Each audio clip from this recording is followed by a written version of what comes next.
Olá, bem-vindos. Marília Carvalhinha por aqui e hoje eu trouxe como convidada a minha querida amiga, colega, né, professora também da FAAP, Monaina, porque nós temos um tema muito importante para falar e complexo, que é o tema de moda e sustentabilidade, tema o qual Monaina é super expert, então não poderia vir aqui falar desse tema sozinha, sem alguém mais forte que eu para trocar sobre esse assunto. Bem-vinda, Mona! Oi, Marília, é um prazer estar aqui, um prazer poder te encontrar, mesmo que virtualmente, né, e poder falar desse assunto que eu tenho tanta estima, né, e é tão importante para a gente refletir do universo de moda com essa interface em sustentabilidade.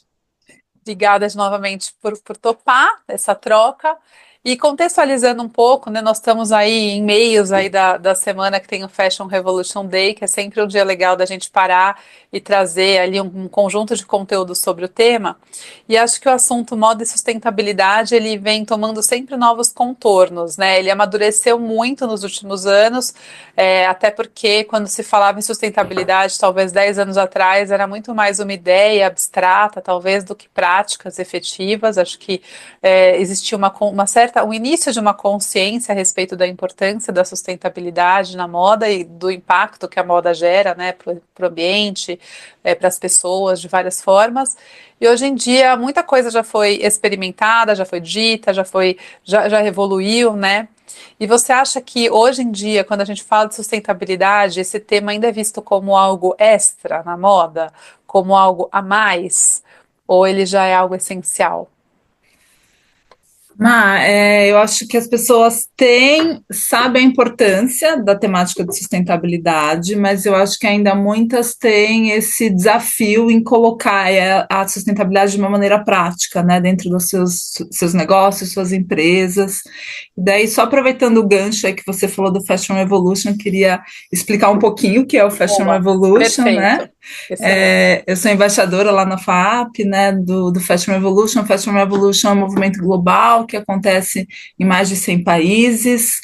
Ele teve ali, né, como início a questão da grande tragédia, que foi o desabamento de Rana Plaza em 2013, onde mais de 1.000 pessoas ficaram gravemente feridas e 2.000 pessoas faleceram e mais de 2.000 pessoas ficaram gravemente feridas, com membros decepados, sem poder, né, continuar trabalhando.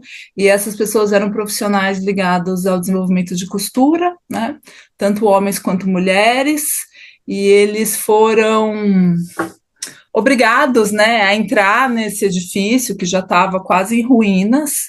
E daí, uma vez que eles estavam adentrando, que eles entraram nesse edifício, o edifício veio, né, veio abaixo e teve essa grande tragédia, né? Eles estavam costurando para marcas do universo de fast fashion. Não é só Primark, como muitas falam, mas é importante saber que eram marcas de fast fashion. E a partir dessa grande tragédia iniciou o movimento Fashion Revolution, que é esse movimento que procura trazer a temática de sustentabilidade discutida na semana de 23 de abril. Então, esse movimento acontece em todas as instâncias. A ideia é que ele aconteça na instância pública, mas também civil, né, e na instância acadêmica e educacional. Então, existe essa movimentação, tem sempre frases e temas de cada uma das semanas. A gente vai ter agora a semana de 2025, mas é sempre propondo uma reflexão sobre essa temática de moda e sustentabilidade, né? E daí, voltando à pergunta inicial, eu acredito que durante muito tempo a gente olhou a moda sustentável como uma segmentação. Então a gente tinha, né, moda para o segmento plus size, moda para o segmento, enfim, né, gestante, e daí moda ética ou moda sustentável. E daí as pessoas não entendiam, colocavam muito dentro de um nicho. E daí, com o passar do tempo, as pessoas foram percebendo que sim, isso era um valor, né, que deveria ser acolhido pela empresa e deveria ser um propósito ou fazer parte do seu propósito real e aplicado também na prática, que é muito desafiador, né? Muito. Exatamente. E você acha que tem uma correlação, acho que essa história, essa sua percepção, essa sua história, né? Esse jeito que você narrou a história, no qual as marcas de moda sustentável eram vistas como parte de um nicho, geralmente era um nicho feito por empresas pequenas, né? Empresas novas que tinham uma abordagem mais relacionada à produção mais lenta, que enfim, quando a gente fala de slow fashion, é sempre um desafio definir exatamente o que é slow fashion, mas de certa maneira, uma produção em menos escala, com menos o ciclo de lançamento menos agudo, né? E mais local, enfim, toda essa ideia de uma moda sustentável relacionada a essa percepção de escala.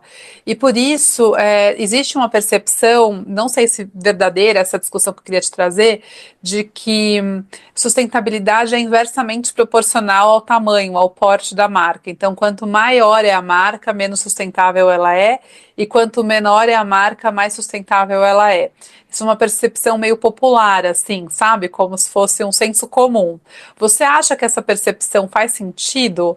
Ou a gente já tem elementos para enxergar que a coisa não é bem assim? Acho que é bem importante o que você falou do slow fashion, né? Então, só trazendo esse contexto, a gente fala que o slow fashion ele vem do movimento da slow food, né?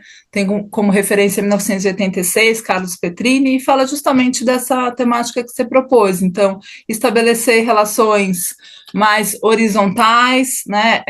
Estabelecer uma rede de confiança ali com seus fornecedores, produzir mais localmente ao invés de globalmente, trabalhar com matérias-primas certificadas ou sabendo a procedência dessas matérias-primas, e esse cerne aí da questão que você trouxe, que é a escala produtiva, né? Que é sempre uma escala produtiva num tamanho reduzido, ou pequeno, ou médio.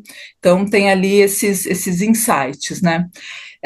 A gente até chegou a conversar um pouco disso, né, da escala, do tamanho da empresa. Eu acho que as empresas pequenas elas tendem a fazer práticas mais talvez criativas pela falta de recurso. Então elas se aproximam às vezes da temática mais da sustentabilidade e tentam inserir isso no seu fluxo de trabalho. É mais fácil porque é uma equipe menor, né? É mais fácil de gerir isso. A gente não tem ali uma escala, uma questão hierárquica tão engessada. E a gente consegue ter esse dinamismo, né? Você que atende muitos pequenos sabem que a gente consegue ali remanejar, né? Pensar numa estratégia. E na escala, numa empresa num formato grande, né? Num grande player do mercado, a gente já tem outros desafios, né? A questão não só dos grupos, da hierarquia, desse fluxo de trabalho, mas não quer dizer só que quem faz muito é pequeno e quem faz pouco é o grande, né? Eles têm cobranças ali e atuações diferentes, né? Então, uma empresa grande, ela provavelmente, se ela tiver capital aberto, ela vai ter que fazer o seu relatório de ESG, então ela vai ter que trazer práticas reais e trazer também a comprovação dessas práticas, que eu acho que é muito importante, né? Não é só ter um selo, uma certificação, mas conseguir comprovar isso em alguma esfera. E quem é menor consegue talvez ter esse olhar um pouco mais criativo de remanejar isso. Mas o que eu percebo é que às vezes o menor ele se torna mais sensível para a questão da sustentabilidade nas suas práticas, mesmo no seu dia a dia. Então ele tenta sempre olhar para algo que ele entende que no seu fluxo não está tão ok, por exemplo, a gestão dos resíduos, ou a questão da logística reversa, olhar para a esfera de matérias-primas certificadas, e talvez o grande, por ter um fluxo mais engessado, ele demora mais para colocar em prática, né, isso. Eu acho que, às vezes, é uma demanda que vai mobilizar a empresa inteira, então ela demora mais para ser efetiva. E ela exige nas grandes, talvez, ações muito estruturadas, né, que precisam, E a longo exato como prazo, você né, Mar? falou, é longo prazo, é. Porém, quando vem o impacto, talvez impacte até em volume de uma forma mais significativa, né, porque um movimento que você faz numa empresa grande, às vezes pega toda uma vertical e reduz o impacto de forma muito importante, né? A gente tem alguns casos de empresas grandes fazendo muitos movimentos. E justamente também puxando desse gancho, você acha que esses movimentos da sustentabilidade, eles vêm mais por uma pressão do consumidor, que passou a ter mais informação nesses últimos anos, e na verdade o tema, né, virou um tema de pauta na mídia, entre pessoas formadoras de opinião, virou pauta na academia, a gente sabe disso, né? Eu acho que quando eu comecei a dar aula em 2017, a gente ouvia falar de sustentabilidade em sala de aula, sim, já ouvia falar, mas parece que existiu uma virada que, de repente, todas as disciplinas têm o tema sustentabilidade permeando. Eu dava gestão financeira e a gente falava de sustentabilidade, e não necessariamente só, tipo, não era unilateral, vem do professor, vem do aluno, vem de todos os lugares. Quer dizer, o tema virou um tema na academia, virou um tema na mídia, e virou um tema no mercado financeiro, né, através dessas práticas, dessas regras colocadas para os relatórios de transparência para empresas de capital aberto, e é um tema no mercado consumidor que está pressionando. E também é um tema das empresas pequenas que propõem Voltou. soluções. Oi? Alô? Tinha Pausado? cortado, mas voltou. Mas voltou, tá bom. Então, assim, é um tema na mídia, é um tema na academia, é um tema até no mercado financeiro, que força práticas de acordo com esses relatórios que são exigidos, de alguma forma já é uma mudança, né, que está dentro da estrutura de governança corporativa hoje, também das empresas de capital aberto.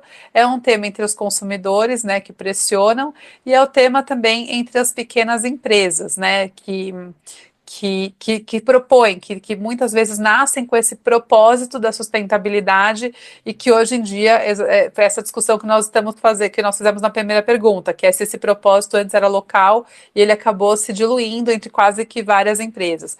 Qual que você acha que é a parte do consumidor nessa história, né? Porque muita gente joga para o consumidor essa responsabilidade de escolher, né? Como se ele pudesse escolher, tivesse informações suficientes para escolher ou condições de escolher. Você acha que o consumidor ele faz de fato uma pressão efetiva para que a empresa seja mais sustentável? E quanto a gente pode, são duas perguntas, né? Uma, quanto de fato ele consegue pressionar quando ele quer, e o outro, quanto de fato a gente pode esperar que o consumidor queira pressionar, né? Porque qual condição real que ele tem de pressionar? Ele está vivendo a vida dele lá, que nem a gente aqui, né? Com as suas próprias dificuldades, quer dizer, qual que é a parcela do consumidor nessa história? Acho que durante muito tempo o consumidor foi muito culpabilizado a respeito de tudo, então que ele estava realizando o consumo dele errado, que ele devia, né, de certa forma, estar cobrando essas ações efetivas da marca, e o consumidor ele era colocado ali como quase um vilão dessa história toda. Acho que isso até num passado recente, assim, então posso falar que talvez eu ouvia muito disso a respeito, né, dentro desse tema 3 anos atrás, assim, 4 anos atrás, e com o passar, né, desse tempo, acho que as pessoas foram entendendo que, na verdade, não é culpa do consumidor, né, é culpa das empresas junto com o poder público, e o consumidor está ali tentando entender também o que é aquilo, né, muitas vezes até manipulado por essa falta de comunicação e de transparência, também por conta, né, por culpa das próprias empresas, muitas vezes, mas eu acho que hoje o consumidor ele é fundamental em exigir, né, essa prática real e cobrar ações efetivas da empresa, mas isso não pode ficar apenas nas costas do consumidor, isso também é uma responsabilidade do poder público e, obviamente, das empresas, né? Até a gente teve agora esse caso recente, né, que está sendo retirado do deserto do Atacama, as roupas e fazendo esse processo de higienização, asepsia e revenda. E daí gerou todo esse buzz, né? Ah, que legal, os consumidores estão comprando, né? Que bacana essa ação. Eu acho que essa ação ela é importante para gerar um buzz, para gerar um falatório em torno disso e para as pessoas poderem olhar para essa ação. Mas é claro que ela é inefetiva, assim, ela é insuficiente em termos de escala, É né? insuficiente, cara. Quanto que escala a gente vai conseguir ter nisso, né?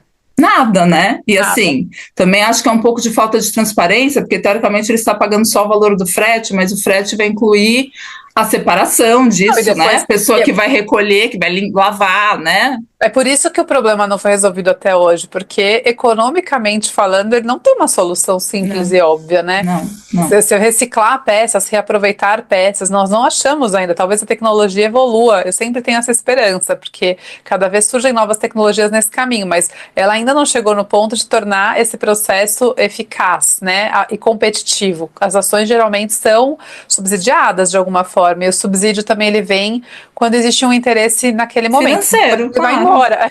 Depois ele vai claro. embora, né? Claro. E E daí é muito maluco, né? Porque você joga para o consumidor, talvez essa ideia, né, como se ele da pudesse escolher. retirada, para como se ele pudesse escolher, mas na verdade as marcas é que deveriam ser responsabilizadas, né? Então, entender como seria essa logística reversa, assim. Então, acho que o consumidor ele faz essa ele é um ator ali principal, não protagonista, exigindo ações efetivas das empresas, mas ele não pode ser culpado, né? Acho que durante muito tempo a gente jogou essa responsabilidade em cima dele. Quem tem que se responsabilizar são as empresas, né? Então, As e daí fabricantes e o governo, o poder Então, aí público. daí eu ia puxar essa outra pergunta. Assim, eu trabalho muito com empresas de moda pequenas e médias e tenho acesso aos relatórios das empresas grandes que são de capital aberto. E quando a gente analisa os resultados das empresas de moda no sistema como é hoje, claro, dentro das regras que são colocadas hoje, com os impostos atuais e com a regulamentação atual, a gente vê que não tem espaço financeiro para acrescentar muito mais ou para acrescentar mais custos ou despesas nessa estrutura como ela é hoje, né? Então, assim, uma empresa que ela deseja fazer uma ação de sustentabilidade, ou ela precisa fazer de um jeito que ela consiga fazer dinheiro com ela, tem que arrumar um jeito de dar uma margem suficiente, e aí isso costuma acontecer em linhas de produtos mais caras ou até em mercados mais de luxo, porque é onde tem espaço de margem e que esse discurso às vezes cola mais, porque o consumidor de luxo tem a oportunidade de gastar mais eventualmente com o luxo, que é comprar algo mais sustentável eventualmente, né? Uhum, Que é vamos dizer, o consumidor está com mais excedente para poder uhum. gastar. Ou a empresa coloca isso naquela caixinha das coisas que ela vai reportar no relatório de sustentabilidade, se ela for grande o suficiente para ter uma verba, um orçamento para isso. As pequenas, né, que são as que eu vejo, tem exatamente aquilo que você falou, elas têm uma certa flexibilidade de tentar, através de consciências pessoais, jogar, mas elas também têm uma pressão para encontrar soluções criativas que ainda dentro de todo esse contexto, porque você vai selecionar o tecido mais sustentável, então você vai ter que pesquisar mais tecidos, porque não é assim que o tecido mais sustentável e que ao mesmo tempo dá certo com a sua roupa cai na sua mesa, assim, tem 1000 opções, né? Então você vai ter que ter um trabalho maior, ter uma força de vontade para achar, você vai ter que arrumar um descarte para suas embalagens, então você vai ter que pesquisar mais embalagens e mais logística, então vem tudo parece que de um lugar, de um esforço adicional que dificilmente, que não tem essa recompensa financeira que justifique esse esforço adicional de forma prática, né? Então, de forma clara, e que quando a gente pensa individualmente nas empresas, é como se elas tivessem que achar um espacinho, uma bolha ali para fazer um trabalho. E eu tenho a sensação que o mercado ele só vai recompensar esse trabalho se ele subir a régua, via ou regulamentação ou tecnologia, né? As grandes regras do jogo do mercado, e não as regras individuais de cada empresa, porque as individuais de cada empresa, se a gente for pensar nos elos, né, fracos, a gente tem como elo mais fraco de todos os consumidores finais, que é o que não pode ser culpabilizado. Depois a gente vai ter como elo super fraco as empresas pequenas, e aí a gente vai aumentando até as grandes, mas se a gente for pegar as empresas maiores, elas também não estão com o lucro assim, bló, maravilhosas, estão sofrendo ali, né? O nosso mercado não é particularmente fácil para ganhar dinheiro. Então, assim, parece que a coisa só vai, minha sensação olhando, na hora que a gente ou cria alguma regulamentação, alguma vantagem fiscal, alguma coisa estrutural, ou tecnologias, né, que são grandes forças de mercado, né, para pensar em movimentar uma massa importante, né.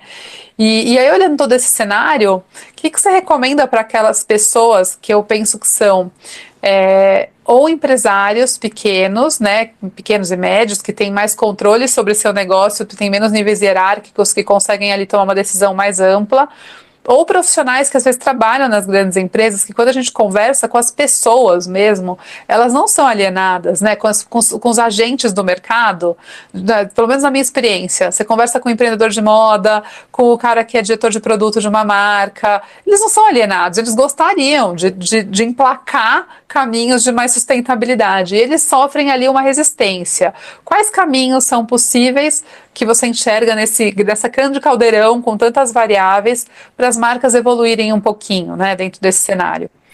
Assim, mas a gente tem muitos desafios, né? Quem é pequeno, eu sempre falo que é primeiro importante identificar uma pessoa que vai ser como se fosse interlocutora aí da sustentabilidade dentro da empresa.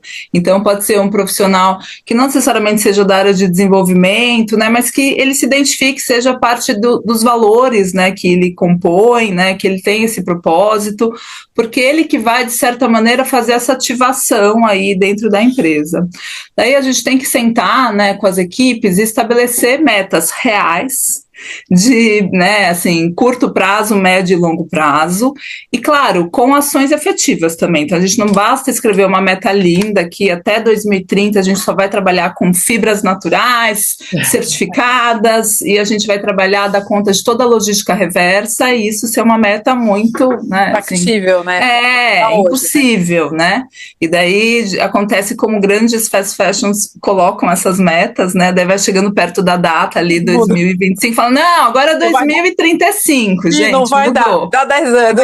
Isso, não deu tempo. Então, a gente tem que estabelecer essas metas reais, claras, e entender nesse plano de ação, porque também se você colocar uma meta e não estabelecer um plano de ação, isso vai ser Acho que aí que é um ineficaz, lugar. né? E daí acho que é importante a gente olhar para todos os aspectos da empresa, assim.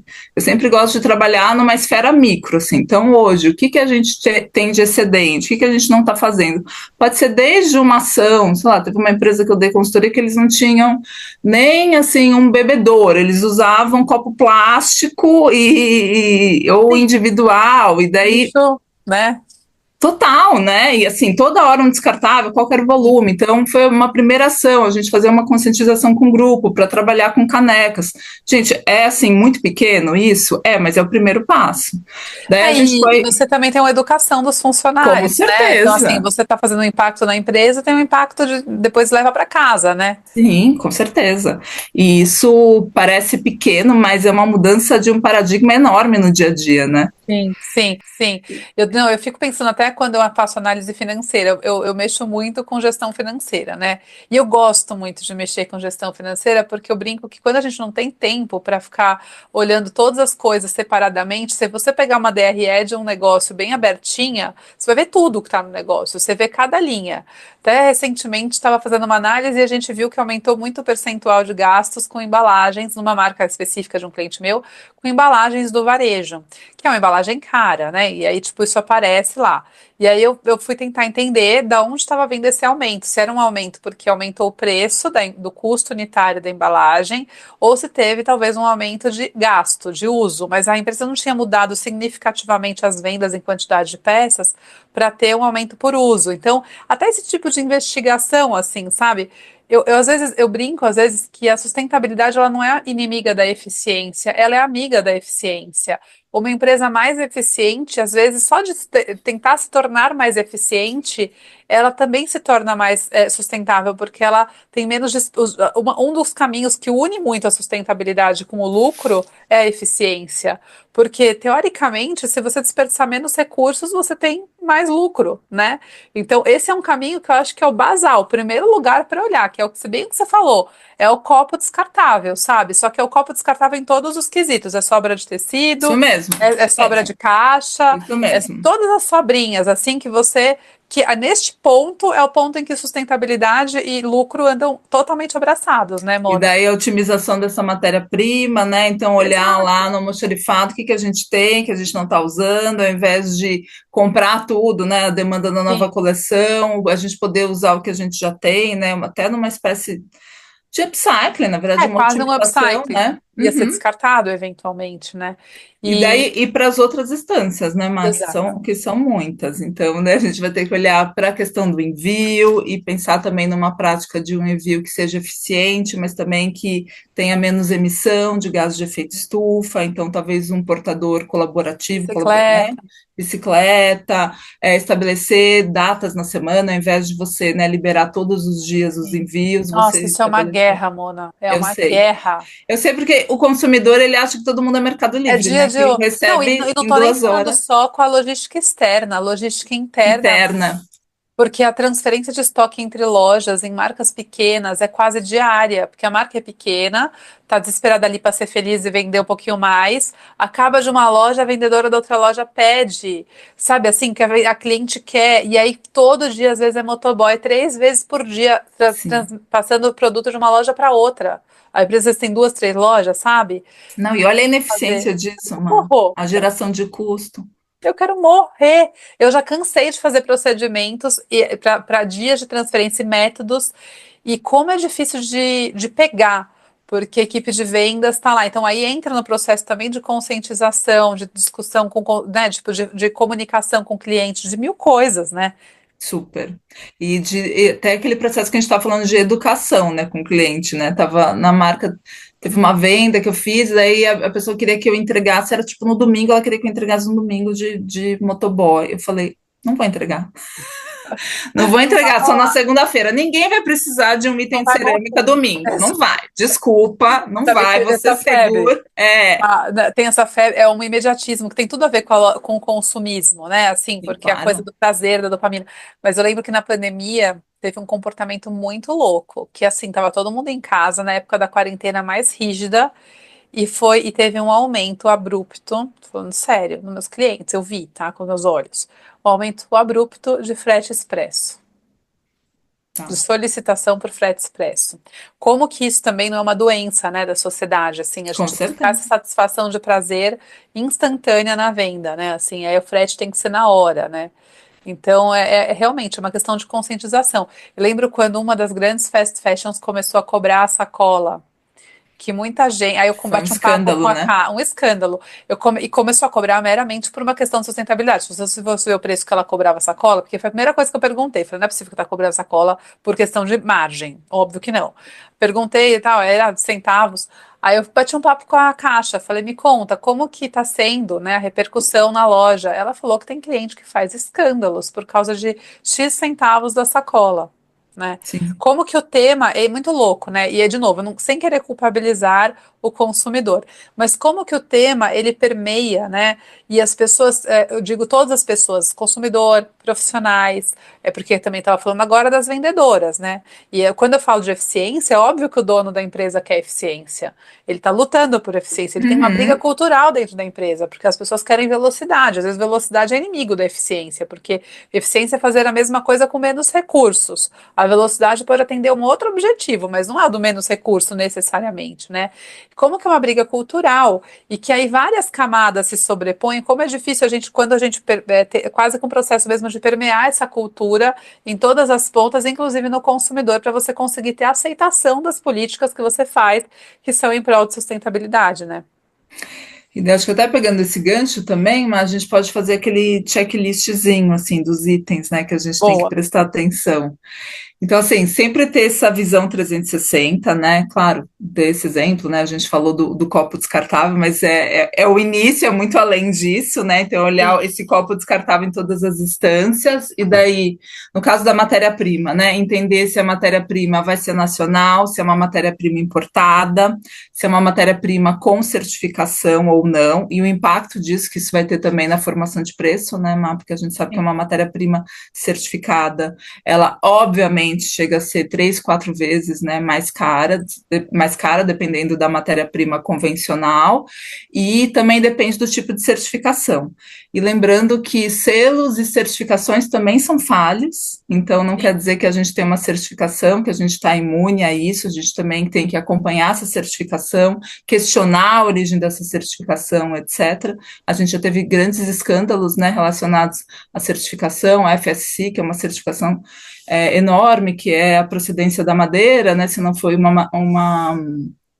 ela não foi de manejo sustentável não, e não de desmatamento, e a gente já teve um escândalo recente relacionado a isso.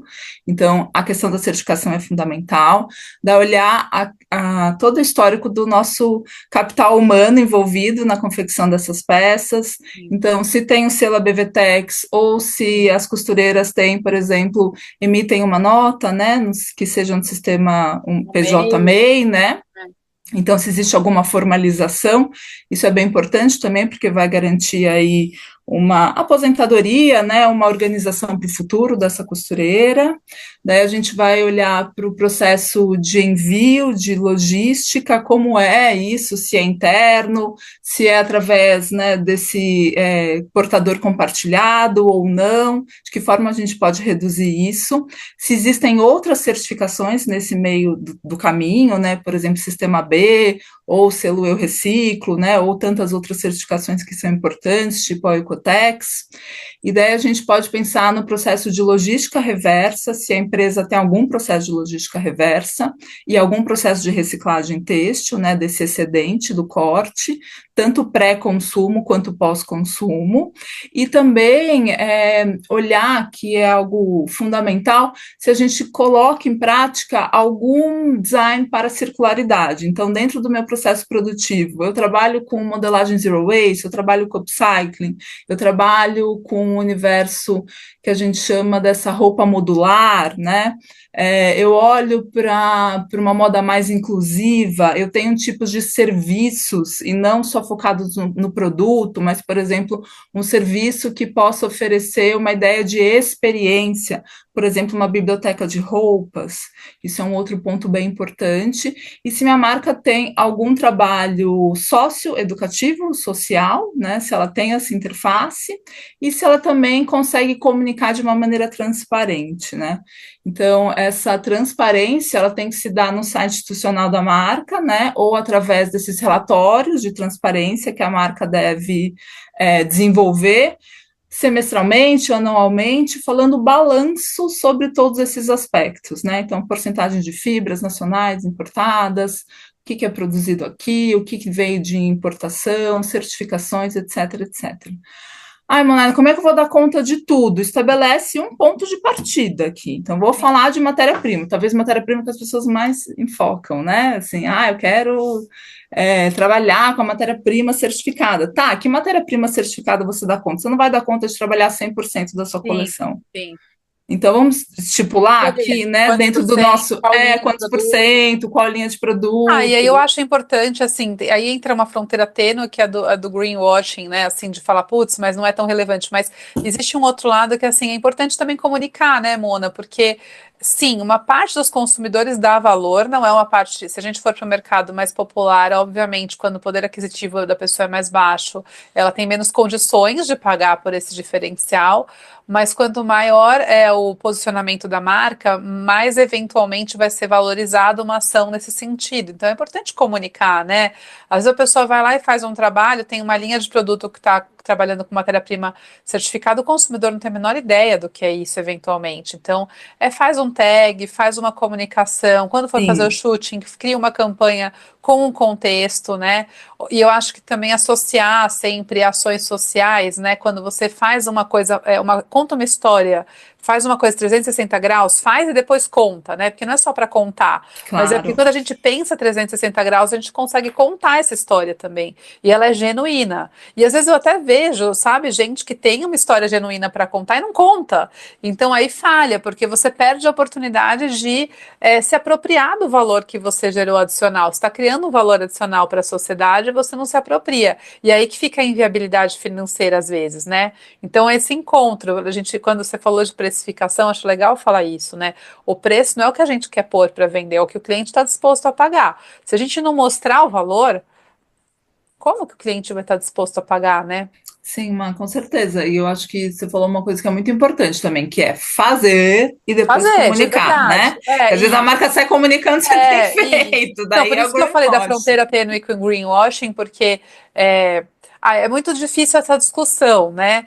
Tem coisas que obviamente são greenwashing e tem coisas que às vezes eu fico com a sensação de que não é que ela é greenwashing, mas é que a marca precisa comunicar, senão ela não consegue vender por aquele preço. Aí se ela comunica, hoje em dia é difícil você falar que alguma coisa é 100% sustentável. Nada é 100% sustentável. Uma coisa tem aspectos de sustentabilidade. E aí, de mais sustentabilidade, menos sustentabilidade, mais impacto, menos impacto. Então, é um desafio ali, né? Quanto que eu posso falar? Porque eu também já vi isso. Gente que faz um monte de coisa e fala, mas eu, não, eu tenho medo de falar, porque senão as pessoas vão vir me julgar, porque eu também não consigo fazer isso em todos os meus produtos. Eu falo, putz, mas é que é muito desafiador. Se você não encapsula, conta a história, conta a história, explica, como é que você vai se apropriar do valor? Não vai vender mais o produto sozinho, você vai pôr na arara a mesma camiseta custando 3 vezes o preço. Não vai vender mais, entendeu? Ou você conta a história, ou você não vai conseguir justificar. Sim, E isso vira educativo, né? Porque com outra coisa certeza. que, como você falou, quem está aqui assistindo hoje esse conteúdo teve um checklist que Monaina, querida, preparou aqui com primor para vocês. Mas eu sempre digo assim, às vezes um lugar também que a gente busca, quando começou a BVTEX no Brasil, eu tinha fábrica. E eu lembro que eu quis me certificar. Na época, eles não certificavam empresas pequenas, né? Foi antes dos maiores escândalos, quando começaram, isso foi em 2009, 2008, 2010, eu acho que a BVTEX começou em 2010, a 2010, eu certificação. acho. Uhum. Foi logo que eles começaram, eu quis tentar me certificar, eles estavam muito no começo, eles tinham só 10 associados, que eram os 10 maiores varejistas do Brasil, e aí depois eles começaram a ter os escândalos das marcas de luxo não, premium, né? Premium. Uhum. Então as marcas premium que eram as minhas clientes, para quem eu fornecia. Antes desses escândalos da Premium, eu não consegui me certificar porque o meu porte não era elegível, enfim, básico. E mesmo assim eu falei, eu posso ver? Porque na época não tinha um site. Hoje é maravilhoso, tá, gente? Quem quiser ver a BVTEX, entra no site, vocês têm Tem acho que tudo. 4 ou 5 materiais maravilhosos, vocês podem entender todos os critérios, é uma sugestão, inclusive, que Quem eu está dou. certificado, né? Quem Então, quero está. achar. Uhum. E tem a lista de como que eles fazem auditoria. E eu queria ter acesso a essa lista lá atrás, porque eu vim de uma cultura, meu pai foi presidente de multinacional no Brasil, que foi uma das primeiras certificadas na ISO 9000, na década de 90, e depois certificou a ISO 14000. Então eu tinha aprendido que a certificação nos educa muito, porque o processo de uma certificação é um processo de aprender sobre um tema novo e se preparar para a certificação, e ele sempre me ensinou, né? Eficiência anda junto com qualidade, eficiência anda junto com todas. Quando a gente vai procurar se aprimorar em um quesito, geralmente a gente também se torna mais lucrativo, né? E Sim. mais eficiente. Então, eu fui atrás. E na época não tinha, e logo que começou, eu fui atrás de me certificar, e é isso, gente. A gente nunca tá perfeito, não existe perfeição. Se você ficar esperando estar perfeito para dar o passo, você perdeu o passo, já era, o mundo acabou, não deu tempo. Mas o processo de entender os critérios de uma certificação, como é o caso da BVTEX e de outras que tem, ensina, educa e nos dá caminhos, né? Então, mesmo que você não vá se certificar, ali está um pouco do caminho do que você pode fazer dentro do seu limite para ser mais sustentável também, né? Sim, com certeza. E eu acho que quem é pequeno, que não tem como ter a BVTEX, né, Má, que acontece muito isso com Sim, empresas, microempresas e pequenas sim, empresas, porque sim, tem um custo, né, superior. sim.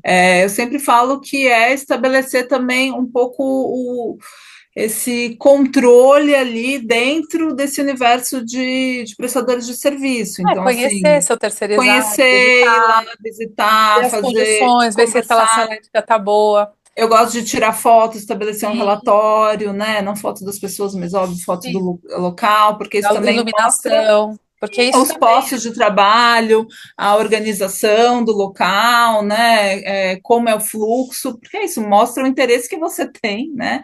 Em Sim, estabelecer a relação com os prestadores de serviço que estão desenvolvendo o seu produto, né? sim. Então, isso é Porque na cadeia, acho que é legal contar um pouco dessa história também, rapidamente, antes da gente encerrar. Obviamente, a gente estourou o tempo, já sabia que estouraríamos, já não é uma novidade para mim, a minha vida, mas não vou deixar, não vou alugar muito mais você, mas assim, lembrando um pouco da história, né? Assim, no começo, quando as primeiras grandes marcas foram multadas por causa das relações de trabalho por causa das condições do trabalho dos seus subcontratados, ainda antes do início do Fashion Revolution, porque eu me lembro disso em 2008, 2007, 2008, nas primeiras multas que eu ainda estava foi no começo da minha vida com a indústria, então eu lembro de ter vivido, eu vivi todo esse processo de dentro, né? E, e eu lembro que foi um espanto. As pessoas falaram, mas é justo cobrar, porque os varejistas, né, que estavam lá, é justo cobrar o varejo pelo fabricante, que a gente nem sabe quem é, que é nosso subcontratado, que está lá fazendo um negócio errado? Eu não sabia, né? E eu entendo a revolta na época, porque não tinha essa consciência que tem hoje. As pessoas estavam acostumadas com esse sistema de subcontratação sem responsabilidade nenhuma. Passe, todo mundo faz, e ninguém sabe para onde vem, de onde vai. E aí misturava muito quem tinha boa fé, mas era ignorante, não sabia a respeito de sua própria E quem tinha cadeia, má e de fé. quem tinha má fé e se aproveitava dessa situação, e enfim, realmente aproveitava de mão de obra precarizada. Chegou num ponto que ficou claro que as pessoas começaram a entender por que elas estavam sendo responsabilizadas, que o varejo começou a entender. Porque é impossível você esperar que uma cadeia tão fragmentada, descentralizada e muitas vezes que está ali em condições frágeis, né, sociais, como é o caso que acontece ainda em outros países, né, que a gente não tem acesso, essas pessoas fossem responsabilizadas por suas próprias condições, né? Então foi ficando claro que o único que poderia agir em prol de uma cadeia seria o varejista, a Varejista. marca varejista, que tinha mais condições de estabelecer o que era uma regra aceitável ou de criar um padrão e acompanhar esse padrão. E foi uma grande mudança mesmo. Por volta de 2010, 2011, que foram os escândalos, né, foi se repetindo, né? E Uhum. aí também acho que na época o Ministério Público teve uma ação muito mais, muito estruturada. Então, assim, houveram muitos questionamentos, teve várias situações que foram tristes nessa história e que no final ficou claro. Hoje em dia, né, em 2025 ninguém tem dúvida. Se acontecer algum problema num subcontratado, pode ser terceirizado, quarteirizado, que forneça para uma grande marca ou grande magazine, a responsabilidade vai recair sobre essa grande marca. Então, Uhum. todos os grupos e grandes marcas criaram suas áreas de compliance, de acompanhamento para cuidar dessa cadeia. Acho que isso também foi um avanço muito grande que está dentro do pilar de sustentabilidade, porque é o lado social, né, da sustentabilidade. Claro, claro. Porque a gente começou hoje conversando muito, a gente acabou nem falando muito essa parte conceitual mais fundamental, né, mais básica, porque a gente às vezes está acostumada já com isso, mas que é isso, né? Tem a parte social, a parte ambiental e a parte econômica. Então, assim, no social, isso caiu por terra, assim, essa visão mais ingênua, naif sobre a história caiu por terra há mais de 15 anos, né? E hoje vocês têm um conhecimento. E nesse quesito é muito do que você falou. A empresa pode ser pequena, pode ser uma marca pequena, até por ser pequena ela consegue conhecer todos os subcontratados, né? Saber em que condições eles estão trabalhando, né? Sim, isso é fundamental, Mai. E acho que também você trouxe um insight bem interessante que no Fashion Revolution ele tem também um índice de transparência, né? Que ele analisa, acho que agora a gente está em 60 players do mercado nacional, né? Então ele vem assim ampliando o número de empresas, onde tem um questionamento, são mais de 250 indicadores que olham para essa parte ambiental, né? A questão da descarbonização, a rastreabilidade, a questão social. Então, também essas grandes marcas, esses grandes players, eles tiveram que olhar sobre cada um dos aspectos dessa cadeia e, de certa forma, estarem ali, né, expostos, assim, qual que é o ranqueamento que eles estão tendo.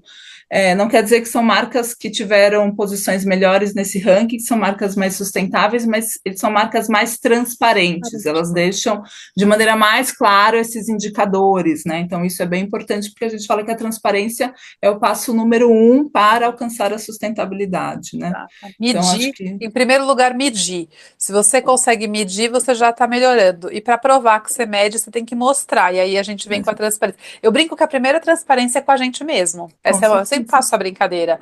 E isso vale para análise financeira muito, assim. As pessoas não sabem fazer uma boa análise financeira. Como é que ela vai ser transparente em resultados para o sócio, para o futuro investidor? Não tem como. Você não tem um bom diagnóstico para você. Então, a primeira transparência é você saber medir para você mesmo. Isso vale para a sustentabilidade também, né?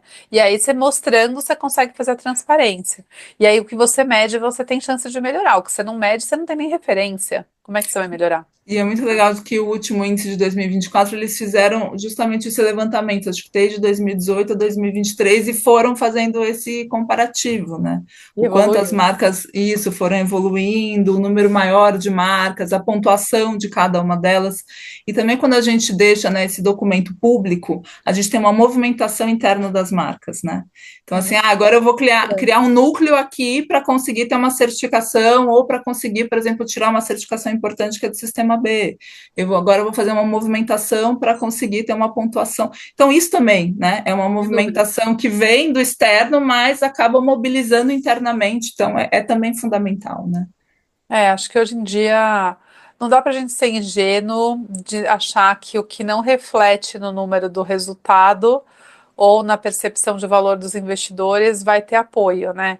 A médio e longo prazo, as coisas só se sustentam se de alguma maneira elas conseguirem esse apoio que vem de fora. Então, por isso a transparência é tão importante, né? Sim, com certeza. E o primeiro passo para tudo, né? Exato. Mona, acho que a gente não seguiu a ordem das perguntas que eu tinha falado, mas eu estava checando e a gente falou tudo o que a gente queria falar, eu acho. Tem alguma outra coisa que faltou a gente colocar aqui? Ai, mas a gente podia ficar muitas horas aqui, porque tem Podia. sempre Acho que é também. muitas questões assim relacionadas, né, a esse universo, mas eu sempre gosto de falar assim que essa semana do Fashion Revolution gosto de trazer uma semana reflexiva sobre não só eu falo que a nossa indústria ela tem o potencial de ser vilã e heroína ao mesmo tempo, então não só olhar para questões tão problemáticas que a gente ainda tem na nossa indústria, mas também todas as potencialidades que ela tem, né? Então, gostaria que essa semana fosse inspiradora aí para todo mundo que está assistindo e que conseguissem olhar para empresas, negócios e ações, né? Tanto do ponto de vista pessoal, quanto também de outras empresas que estão fazendo ações construtivas aí com uma sustentabilidade. Obrigada, Mona. Imagina. A moda só é desafiadora porque ela é relevante, né? Ela é muito relevante para a indústria, para a economia, para as pessoas, né? Para as rendas pessoais, para gerar trabalho, às vezes até de forma flexível, como trabalho que a pessoa consegue fazer acomodando, às vezes, cuidar de uma família. Então, a moda é muito relevante e tem uma participação muito grande de mulheres nessa cadeia. Então, é um setor muito, muito, muito importante. Os desafios também são proporcionais a essa São. importância. Quem não tem desafio, no fundo, é porque não tem importância. Quem tem importância tem desafio, não tem jeito. Acho que não dá para a gente pegar só o bônus sem o ônus. E te agradeço muito por estar aqui trocando, ensinando, né? Me ensinando e ensinando também minha turminha aqui que gosta de acompanhar meus conteúdos. E também queria enaltecer seus esforços para manter esse assunto sempre vivo e enriquecido, com um olhar que ele é complexo, com capacidade de compreender o assunto no nível de complexidade que existe nele, né? Então, de conseguir balancear esses desafios de forma complexa. Então, acho que hoje Ah, em dia, Marina. mais do que qualquer resposta pronta, a gente tem que levantar boas perguntas, né, para a gente continuar tentando achar essas respostas. Muito, muito, muito Sim, obrigada, Mona. imagina, eu que agradeço demais o seu tempo, né? É uma honra estar conversando com você, que também é uma enorme referência para mim, para o meu trabalho. E eu acho que abrir esse momento de discussão, de reflexão, sem respostas prontas, mas esse momento mesmo para a gente poder discutir e pensar a respeito é fundamental. Então, agradeço demais. E, gente, para quem quiser mais sobre esse assunto, pode mandar as perguntinhas aqui no comentário do YouTube, nos comentários. Para quem não ativou ainda o sininho para lembrar que chegam novos conteúdos sempre aqui, agora no YouTube, que estou muito mais ativa por aqui também. E acho que esse tema me interessa pessoalmente, acho que interessa para a Mona. Podem mandar as perguntas que a gente vai interagindo com vocês por aqui ou trazendo até mais conteúdos mais para frente. Obrigada! Obrigada.